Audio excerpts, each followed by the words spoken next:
आज मेरा गला थोड़ा लगा हुआ है, इसलिए प्लीज मुझे माफ कर दीजिएगा। हो सकता है आज मैं उतना अच्छा बोल नहीं पाऊँ।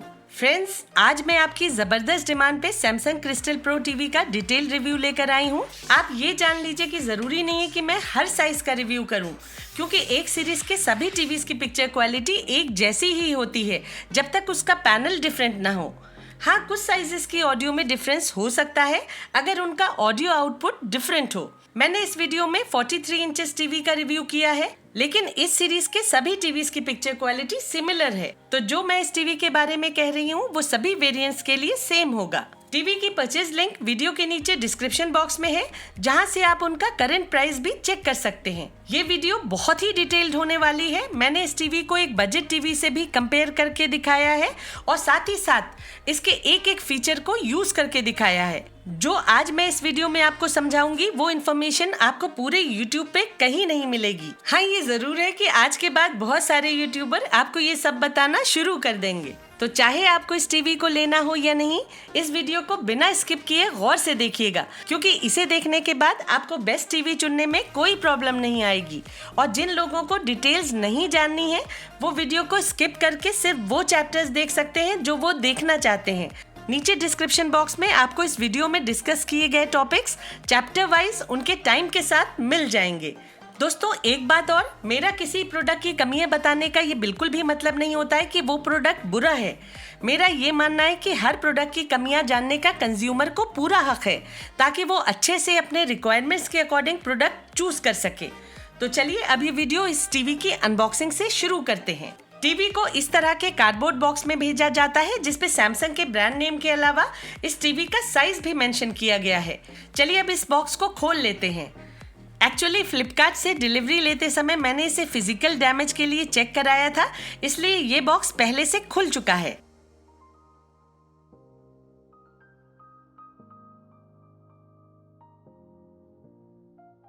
बॉक्स के अंदर आपको एक remote, 2 AAA batteries, table top stand के 2 पीसेस, एक वारंटी कार्ड, ये यूजर मैनुअल गाइड और ये केबल मैनेजमेंट के लिए 2 हुक्स रखे मिलते हैं। रिमोट बहुत ही स्लीक और स्टाइलिश है, साथ ही साथ इसकी बिल्ड क्वालिटी काफी अच्छी है।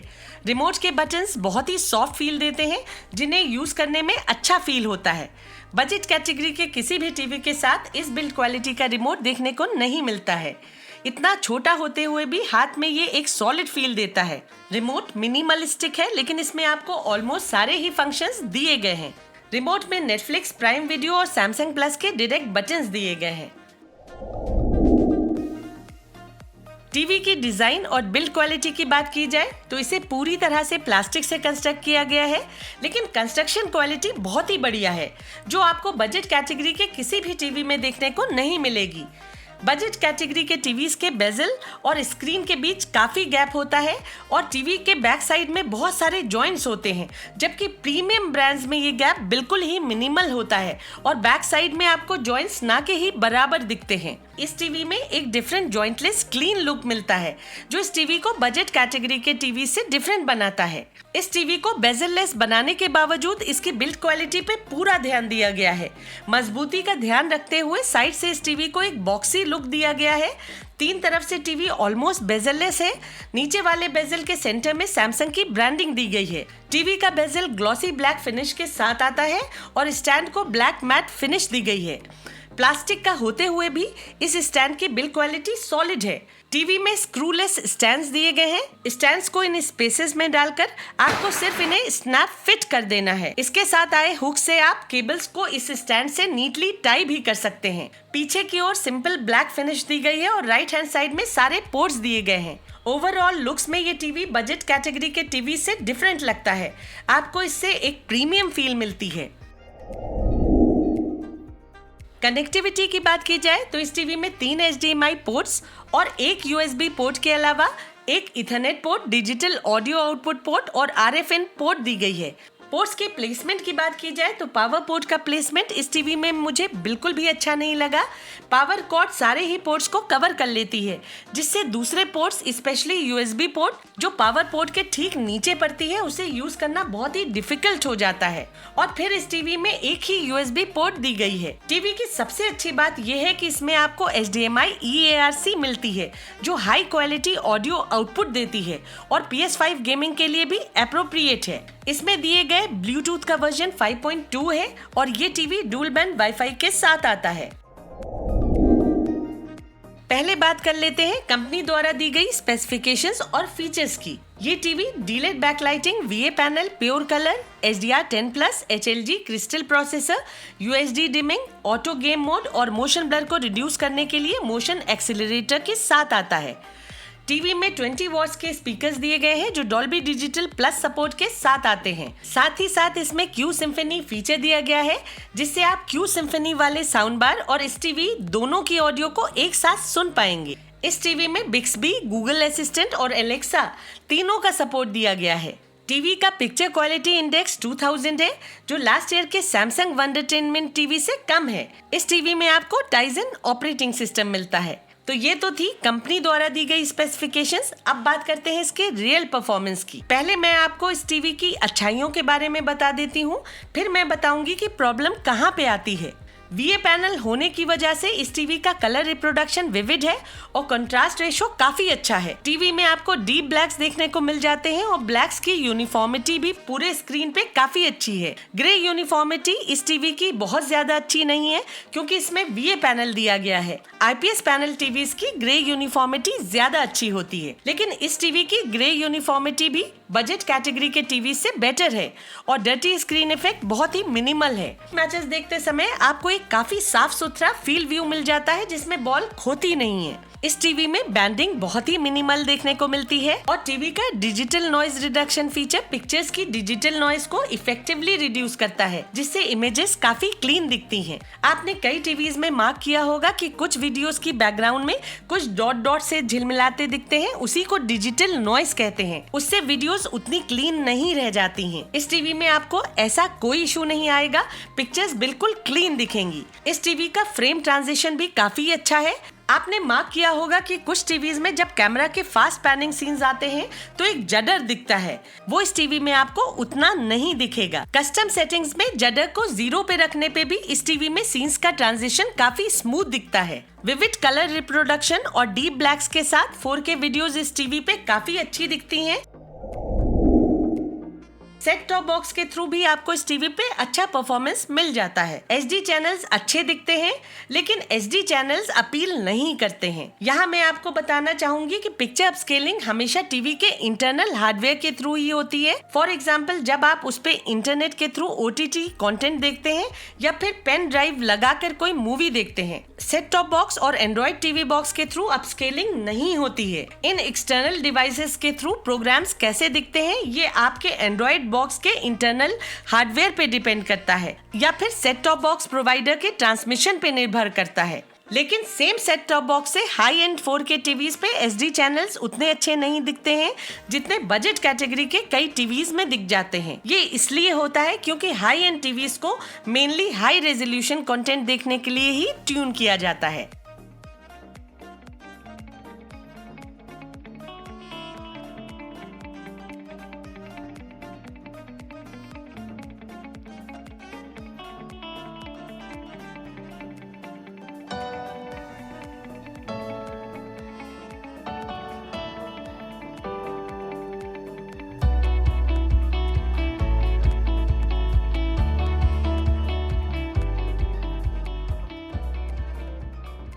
सैमसंग के इस टीवी में आपको ये सारे मोड्स मिल जाते हैं।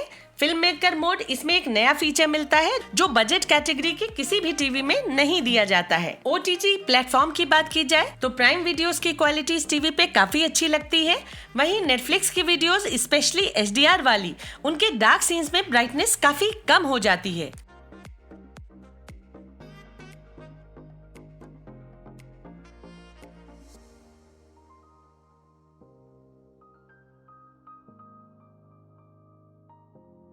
इस टीवी की HDR और HDR ब्राइटनेस में कोई फर्क नहीं दिखता है। दोनों ही कंटेंट्स की पीक ब्राइटनेस 300 निट्स है, जिसकी वजह से नॉर्मल HDR कंटेंट देखते समय तो ब्राइटनेस ठीक लगती है, लेकिन HDR कंटेंट देखते समय ब्राइटनेस की कमी महसूस होती है क्योंकि हाईलाइट की सारी डिटेल्स खो जाती हैं। मैं आपको सिर्फ अंदाजे से बता सकती हूँ कि इसकी ब्राइटनेस 280 निट्स से लेकर 300 निट्स तक है। टीवी की स्क्रीन ब्राइटनेस को मेजर करने वाला डिवाइस 3.5 लाख के आसपास आता है, जो यहाँ इंडिया में किसी भी रिव्यूअर के पास नहीं है। मैं चाहूँ तो आपको 1500 के लक्स मीटर से ब्राइटनेस मेजर करके कोई उल्टा सीधा फिगर बता सकती हूँ, लेकिन वो सिर्फ बेवकूफ बनाने वाली बात होगी। लक्स मीटर से टीवी की स्क्रीन ब्राइटनेस नहीं नापी जा सकती है, क्योंकि वो सिर्फ ये बताता है कि किसी सरफेस पे जिस एंगल से लाइट पड़ रही है उसकी ब्राइटनेस कितनी है। वो स्क्रीन से इमिट होती ब्राइटनेस को नहीं नाप पाता है, वो सिर्फ रिसीव होती लाइट के बारे में बताता है। सैमसंग AU8000 इसका थोड़ा अपग्रेडेड वर्जन है। आप रेटिंग्स की वेबसाइट पे जाकर उसकी ब्राइटनेस चेक कर सकते हैं। उनके पास निट्स में ब्राइटनेस मेजर करने का डिवाइस है। उनके अकॉर्डिंग सैमसंग AU8000 की पीक ब्राइटनेस 302 निट्स है, तो इस टीवी की उससे थोड़ी और कम होगी। जो टीवीज कम ब्राइटनेस के साथ आते हैं उनमें ब्राइट सीन्स तो तब भी ठीक लगते हैं, लेकिन डार्क सीन्स काफी डार्कनेस में प्लंज हो जाते हैं, जिससे पिक्चर्स की डिटेल्स उतनी विजिबल नहीं रह जाती हैं। मैंने सैमसंग के इस टीवी को डायनेमिक HDR मोड पे इसकी ब्राइटेस्ट सेटिंग्स पे रखा है।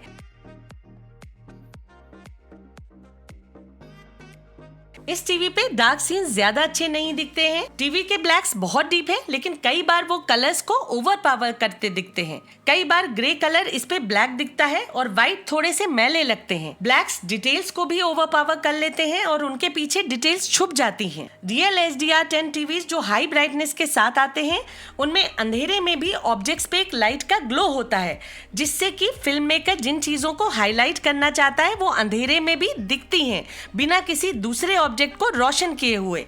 मैं आपको इस टीवी का साइड बाय साइड कंपैरिजन एक दूसरे बजट टीवी से करके दिखा देती हूँ, जिसको देखकर शायद आपको मेरी कही बात समझ आ जाए। सैमसंग का ये टीवी अपनी बेस्ट और brightest settings HDR dynamic mode पे है। ये दूसरा टीवी अपनी बेस्ट सेटिंग पे लगभग आधी ब्राइटनेस पे है। इस दूसरे टीवी की ब्राइटनेस भी बहुत ज्यादा अच्छी नहीं है, इसलिए इस टीवी पे भी HDR10 का परफॉर्मेंस बहुत बढ़िया नहीं कहा जाएगा, लेकिन सैमसंग के इस टीवी से उसका HDR परफॉर्मेंस बेटर है। मैं इस दूसरे टीवी का नाम नहीं बताऊंगी क्योंकि मैं किसी भी ब्रांड को प्रमोट नहीं करना चाहती हूँ। मैं इस टीवी को सिर्फ एग्जाम्पल देने के लिए यूज कर रही हूँ। HDR कंटेंट्स को देखने के लिए टीवी में बहुत ज्यादा ब्राइटनेस की जरूरत होती है, जो बजट कैटेगरी के टीवीज में नहीं दी जाती है। बजट कैटेगरी के brightest TVs Nokia, Motorola, Toshiba, Hisense और व्यू हैं। इन सारे ही टीवीज की पीक ब्राइटनेस 350 निट्स से ज्यादा नहीं है, और जो दूसरे टीवीज हैं वो 250 से लेकर 280 निट्स के आसपास की ही ब्राइटनेस दे रहे हैं। जिन टीवीज के मैंने अभी नाम लिए हैं उनमें HDR परफॉर्मेंस तब भी गनीमत लगता है, लेकिन बेस्ट नहीं मिलता है। वो आपको बजट कैटेगरी के किसी भी टीवी में नहीं मिलेगा। आजकल मोस्टली सारी ही वीडियोस HDR फॉर्मेट में बनने लगी हैं, और अगर आप मेरी तरह मोस्टली नेटफ्लिक्स पे प्रोग्राम्स देखते हैं तो शायद आपको ये टीवी उतना बढ़िया ना लगे जितना नॉर्मल कंटेंट्स देखने वालों को लगेगा। पहले HDR10 और डॉल्बी विजन सिर्फ हायर ब्रांड्स के कॉस्टली टीवीज में ही देखने को मिलता था, जिनमें हाई ब्राइटनेस होती थी, लेकिन आजकल HDR सस्ते से सस्ते टीवी में भी मिल जाता है, चाहे उसकी ब्राइटनेस 200 निट्स ही क्यों ना हो। कम ब्राइटनेस वाले टीवीज के स्पेसिफिकेशंस में HDR10 देकर कंपनी एक तरह से हमें बेवकूफ बनाती है। जो लो ब्राइटनेस वाले टीवीज होते हैं उनमें HDR10 और डॉल्बी विजन सिर्फ नाम के लिए होते हैं। आप लोग टीवी लेते समय ये तो देख लेते हैं कि टीवी में HDR10 सपोर्ट है कि नहीं, लेकिन कुछ ही लोग हैं जो टीवी की ब्राइटनेस पे भी ध्यान देते हैं। लोग मुझसे अक्सर आकर ये बोलते हैं कि मैम रियलमी टीवी का रिव्यू कर दीजिए। जिस टीवी में 280 निट्स ब्राइटनेस खुद कंपनी ने बताई है, उस टीवी में आप ही बताइए कि रियल ब्राइटनेस कितनी होगी। जब इस हायर ब्रांड टीवी में 300 निट्स ब्राइटनेस होने के बावजूद HDR वीडियोस का ये परफॉर्मेंस है, तो उन टीवीज में HDR कितना इफेक्टिव होगा ये आप खुद अंदाजा लगा लीजिए। टीवी में अच्छी ब्राइटनेस का होना HDR परफॉर्मेंस के लिए बहुत ही जरूरी होता है। एचडीआर को डेवलप ही इसलिए किया गया है ताकि डार्क सीन्स को भी उनके एम्बियंस के साथ बिना डिटेल्स खोए दिखाया जा सके। HDR10 फीचर लो ब्राइटनेस वाले टीवीज में किसी काम का नहीं होता है, वो इन टीवीज में सिर्फ एक मार्केटिंग गिमिक्री ही होती है। और कम ब्राइटनेस का मतलब ये भी होता है कि उस टीवी में कम LEDs लगाई गई हैं, जिससे टीवी की ड्यूरेबिलिटी पे भी सवाल उठता है। जैसे प्रोजेक्टर का लैंप कुछ टाइम के बाद डिम हो जाता है, वैसे ही लो ब्राइटनेस वाले टीवीज आगे चल के बहुत ही डिम हो जाते हैं।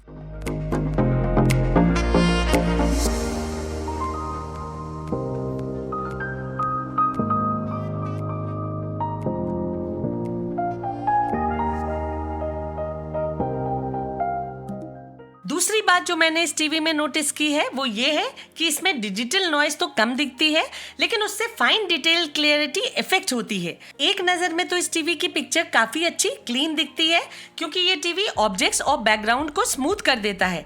लेकिन इमेजेस को स्मूथ करने के चक्कर में ये टीवी ऑब्जेक्ट्स की आउटलाइन को थोड़ा ब्लर कर देता है, जिससे ग्रुप में दिख रही चीजें जैसे पेड़ और झाड़ियां, उनमें डिमार्केशन खो जाता है, जिससे वो वेल डिफाइंड नहीं रहती हैं। हालांकि सैमसंग के इस टीवी में आपको कलर्स अच्छे मिलते हैं, लेकिन वाइट कलर गैमेट नहीं होने की वजह से इस टीवी में ज्यादा अच्छा कलर वॉल्यूम नहीं मिलता है। ब्राइट कलर्स को डिस्प्ले करने में इस टीवी को मुश्किल आती है, जिससे कलर्स उतने पंची और वाइब्रेंट नहीं दिखते हैं जितना कि कुछ बजट कैटेगरी के टीवीज में भी दिख जाते हैं, जैसे कि मोटोरोला रेवो। अगर आप इस टीवी पे सिर्फ ब्राइट सीन्स देखेंगे तो आपको ये टीवी बहुत ही पसंद आएगा, लेकिन जब आप मेरी बताई बातों को क्रॉस चेक करेंगे तब आपको उन कमियों का एहसास होगा जो मैंने आपको यहाँ बताई हैं।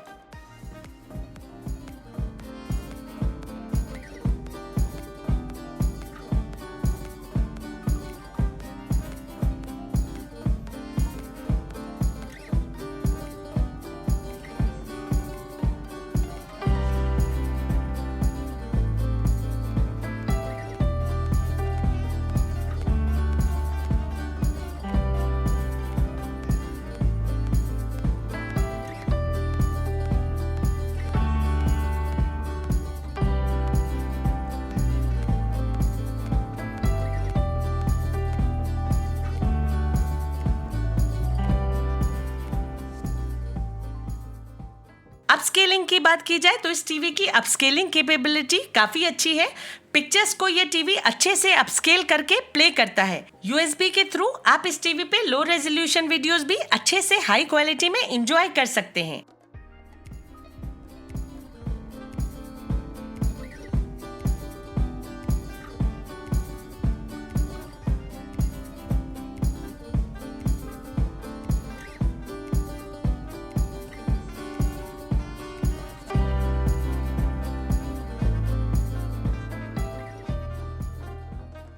व्यूइंग एंगल्स की बात की जाए तो क्योंकि इस टीवी में ये पैनल दिया गया है, इसलिए साइड से देखने पे एक फॉगी लेयर टीवी पे दिखती है जो पिक्चर्स को थोड़ा डल कर देती है। लेकिन इस टीवी का व्यूइंग एंगल सैमसंग के पुराने मॉडल से डेफिनेटली बेटर हुआ है। ऑडियो की बात करें तो टीवी की ऑडियो मुझे काफी अच्छी लगी। साउंड डिसेंटली लाउड होने के साथ साथ बहुत ही क्लियर है। इस टीवी में आपको डिसेंट पंच भी सुनने को मिल जाता है। सबसे बड़ी बात यह है कि इसकी साउंड क्वालिटी बहुत अच्छी है, जो बजट कैटेगरी के टीवीज में कम सुनने को मिलती है। साउंड के लिए इसमें आपको ये 3 मोड्स दिए गए हैं। टीवी में दिया गया एडेप्टिव साउंड मोड रूम के साइज के अकॉर्डिंग ऑडियो को ट्यून कर देता है। एम्पलीफाई मोड के थ्रू आप साउंड थोड़ा और लाउड कर सकते हैं। What? You are so dumb. What? I mean, you're smart as a whip. Just a Sucker. So now all your friends have to die. Are you trying to bribe me, sir? yes, of course. Put my siren on and drive really fast for no reason at all? Just because I can.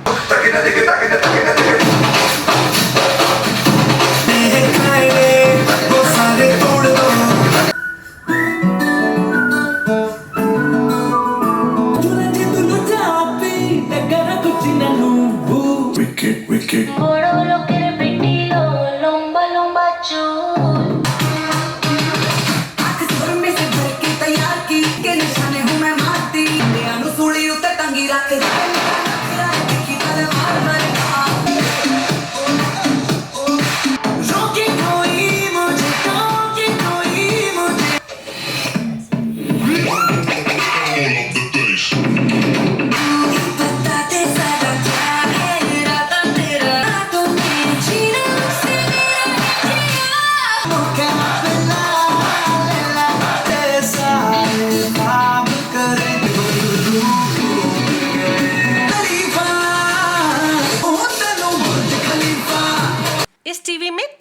Audio का feature दिया गया है।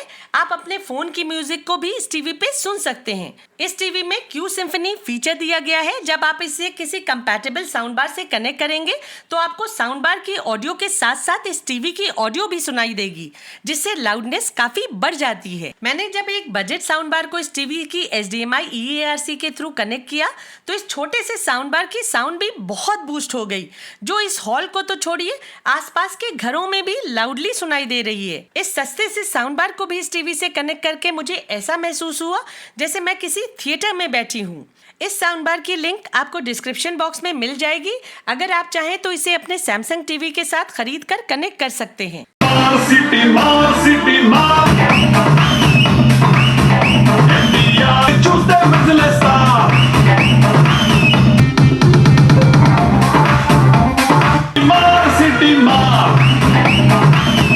सबक सिखाओ कि वो दोबारा हिंदुस्तान की तरफ देखने की हिम्मत भी न करे। शासक बन गए हैं। मराठों के खिलाफ जाने वाला कोई है ही नहीं इस सरजमीन पर। मोर का तख्त और ये कोहिनूर बड़ी मशक्कत से पाया जाता है, छीनने से नहीं मिलता। इस टीवी की UI की बात की जाए तो इस टीवी की सबसे बुरी बात मुझे ये लगी कि हर टीवी अपनी होम स्क्रीन पे खुलता है, जबकि इस टीवी को ऑन करते ही रिपब्लिक टीवी का चैनल शुरू हो जाता है, चाहे आप उसे देखना चाहें या नहीं। लो रेजोल्यूशन की वीडियोस पे इस टीवी का खुलना टीवी को एक चीप लुक ग्रांट करता है, जो इरिटेट तो करता ही है, साथ ही साथ किसी एक चैनल को इतना पब्लिसाइज करना बहुत ही बायस्ड लगता है। लेकिन ये तो तय है कि सैमसंग को रिपब्लिक टीवी से इस डील के लिए काफी अच्छे पैसे मिले हैं। सैमसंग के इस टीवी की स्मार्टनेस की बात की जाए तो ये टाइजन ऑपरेटिंग सिस्टम के साथ आता है।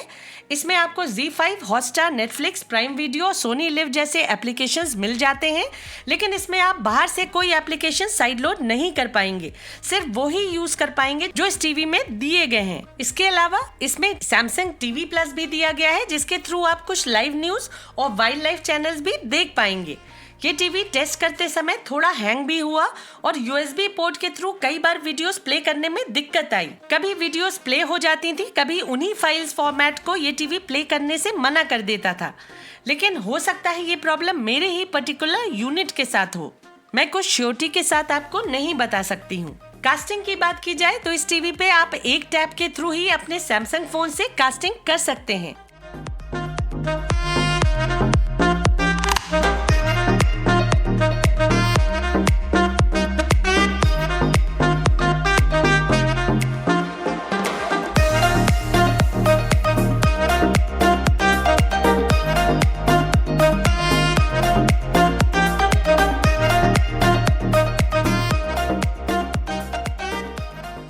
इस टीवी पे एप्पल फोन्स के लिए एयरप्ले भी दिया गया है।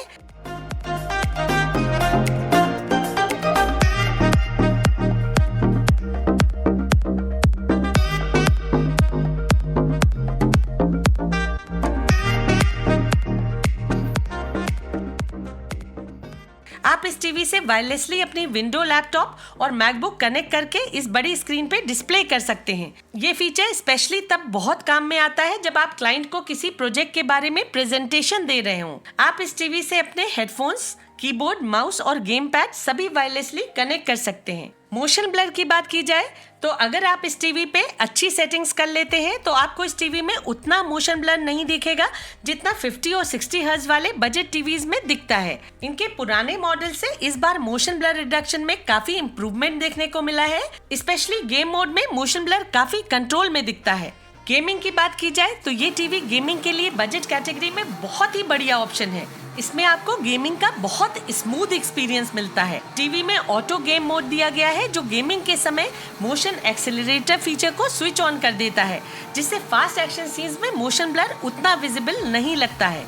और फिर फ्रेम्स का ट्रांजिशन भी इस टीवी पे काफी स्मूथ है। इस टीवी का रिस्पॉन्स टाइम डिसेंट है और इनपुट लैग अच्छा है, जो मिलकर आपके गेमिंग एक्सपीरियंस को स्मूथ बनाते हैं। लेकिन फिर भी आप इस टीवी पे PS5 के फुल पोटेंशियल को एक्सप्लॉइट नहीं कर पाएंगे, क्योंकि इसमें केवल 60 हर्ट्ज रिफ्रेश रेट ही दिया गया है।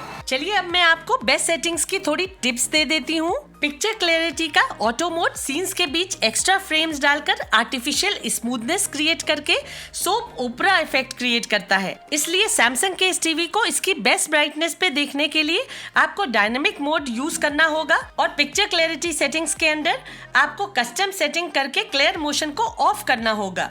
जडर को या तो आप 0 पे ही रखिए या फिर थोड़ा बढ़ा लीजिए। अगर आप जडर को ज्यादा रिड्यूस कर देंगे तो सीन्स के बीच का ट्रांजिशन इतना स्मूथ हो जाएगा कि ऐसा लगने लगेगा जैसा कि सब गिम्बल पे शूट किया गया हो। इस आर्टिफिशियल स्मूथनेस को ही सोप ओपरा इफेक्ट कहा जाता है, जो सिनेमैटिक एक्सपीरियंस को किल कर देता है, जिससे कई लोग इरिटेट हो जाते हैं। कम ब्राइटनेस के अलावा इस टीवी के कॉन्स की बात की जाए तो इस टीवी में आपको डॉल्बी विजन और डॉल्बी एटमॉस का सपोर्ट नहीं दिया गया है।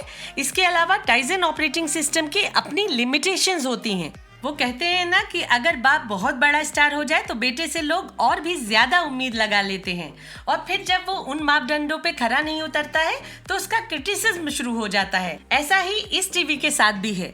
मैं आमतौर से सस्ते टीवीज की कुछ कमियों को नजरअंदाज कर देती हूँ, लेकिन सैमसंग जैसे बड़े ब्रांड के टीवी से एक्सपेक्टेशंस ऑटोमेटिकली बढ़ जाती हैं और जब वो उन एक्सपेक्टेशंस पे खरा नहीं उतरे तो उसका क्रिटिसिज्म तो बनता ही है। सैमसंग को अपने इस टीवी में कम से कम बजट कैटेगरी के ब्राइटेस्ट टीवी जितनी ब्राइटनेस तो देनी ही चाहिए थी, लेकिन सैमसंग ने यहाँ सिर्फ अपने ब्रांड नेम से काम चलाया है। लेकिन फिर भी इस वीडियो को सम अप करते हुए इन सारी कमियों के बावजूद मैं यही कहूंगी कि ये एक बहुत ही बढ़िया टीवी है जो अच्छी बिल्ड क्वालिटी के साथ साथ अच्छी पिक्चर क्वालिटी और ऑडियो के साथ आता है।